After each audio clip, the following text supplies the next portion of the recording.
అంటే దేవుని ఆలయంలో కేవలం క్రైస్తవులు మాత్రమే రావాలనా? ఎవరెవరు రావాలా? సర్వజనులు రావాలి. దేవునికి స్తోత్రం. నా మందిరము సమస్త జనులకు ప్రార్థనా మందిరం. మీరు ఎప్పుడైనా మరి క్రైస్తవ మార్గంలో లేని వారిని ప్రేమతో మందిరానికి రమ్మని ఆహ్వానించినారా? మీ జీవితంలో ఎవరినైనా తోడుకొని వచ్చినారా? మందిరంలో ఇన్ని దొరుకుతుందని పదే పదే భక్తులు చెప్తూ ఉంటే మీరు ఎప్పుడైనా దేవుని ఎరుగని ప్రజలను మందిరానికి తోడుకొని వస్తే ఎంత భాగ్యం వారికి. నువ్వు దేవుని వారికి ప్రదర్శిస్తున్నావు, దేవుని శక్తిని వారికి రుచి చూడనిస్తున్నావు. కాబట్టి ఇంకో చోటు ఉంది, నా మందిరం ఇది సమస్త అన్యజనులకు ప్రార్థనా మందిరం అని ఉన్నది. దేవునికి స్తోత్రం, హల్లెలూయా. దేవుడు పక్షపాతి కాడు. క్రైస్తవత్వం ఒక మతం కాదు, దేవుని మార్గం. దేవునికి స్తోత్రం.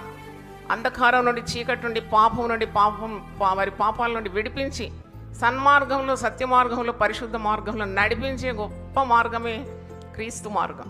కాబట్టి అది క్రైస్తవులకు మాత్రం పరిమితి కాదు, దేవుని బిడ్డలకు మాత్రం కాదు. నాకు కొన్ని సంఘాలు తెలుసు, దాంట్లో వారు వేరే వాళ్ళని రానియరు.